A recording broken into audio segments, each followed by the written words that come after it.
Hawker একটুর জন্য নামতে পারলো। আসলে এখন টিপু তারও দেখতে পাচ্ছেন স্রোত ঠেলে সামনের দিকে এগোচ্ছে। তো এই হচ্ছে টিপু তারা লঞ্চ, যেটা হচ্ছে আজকে হাকিমুদ্দিন থেকে ঢাকার উদ্দেশ্যে ছেড়ে যাচ্ছে। তো যাওয়ার পথে লঞ্চে যখন হাকিমুদ্দিন থেকে ব্যাক গিয়ার দিচ্ছিল, ঠিক তখনই কিছু হকার, স্থানীয় হকার যারা লঞ্চে উঠে মালামাল বিক্রি করে, তারা আসলে নামতে পারে না। তারা আসলে দৌড়ে ধারে এসে দু একজন নামে, বাকিরা লঞ্চেই থেকে যায়। লঞ্চ মাস্টার কয়েকবার হর্ন দেওয়ার পরও হচ্ছে তারা নামতে পারে নাই। তো এখন হচ্ছে টিপুদার লঞ্চ ঢাকার উদ্দেশ্যে যাচ্ছে। এরপরে একটি মাত্র ঘাট ধরবে, সেটা হচ্ছে দৌলতখাল লঞ্চ ঘাট।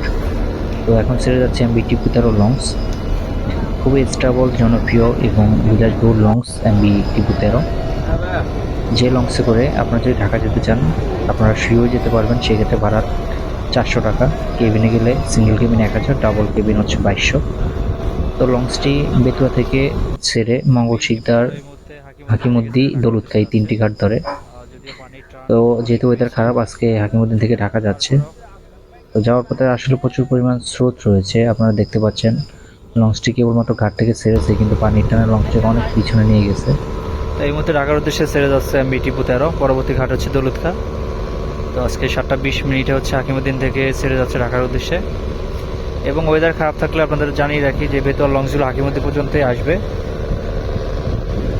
আর আপনারা দেখতে পাচ্ছেন নদীতে প্রচুর পরিমাণ স্রোত। তো লঞ্চটি হচ্ছে ব্যাক গিয়ার দিয়ে এখন ফ্রন্টে চালাচ্ছে।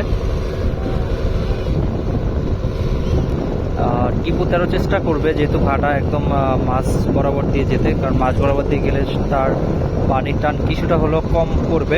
লঞ্চ টিপু 13-14, সেই সাথে রয়েছে কর্ণফুলী 12, উপকূলের লাইটিং মাস্টার।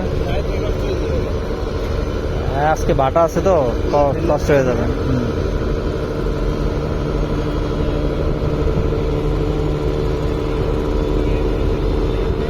তো এই সেই টিপু 13 যা এই মুহূর্তে ঢাকার উদ্দেশ্যে যাচ্ছে।